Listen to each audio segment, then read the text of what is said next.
پاکستانیوں آج کل رانا ثناء اللہ اور طلال چودھری بار بار تحریک انصاف کو للکار رہے ہیں کہ اب اگر لانگ مارچ کیا تو اٹک پل سے بھی آگے نہیں آنے دیں گے ہم آپ کو، اور نہ ہی آپ آ سکو گے۔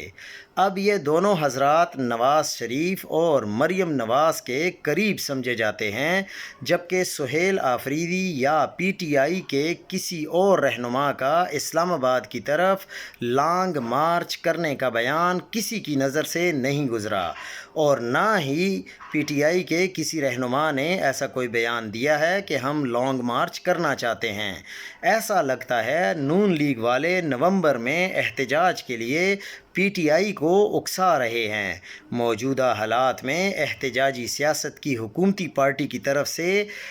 یہ بات بار بار کرنے کا مقصد یہ ہے کہ انہیں فائدہ نظر آ رہا ہے۔ بات سمجھ میں نہیں آ رہی کہ کیا آپ میں سے کوئی رہنما ٹی وی پر آ کر بتا سکتا ہے کہ آخر یہ بات کیوں ہو رہی ہے اور یہ ماجرا کیا ہے؟ یہ نومبر میں ہی کیوں چاہتے ہیں کہ پی ٹی آئی والے احتجاج کے لیے نکل آئیں؟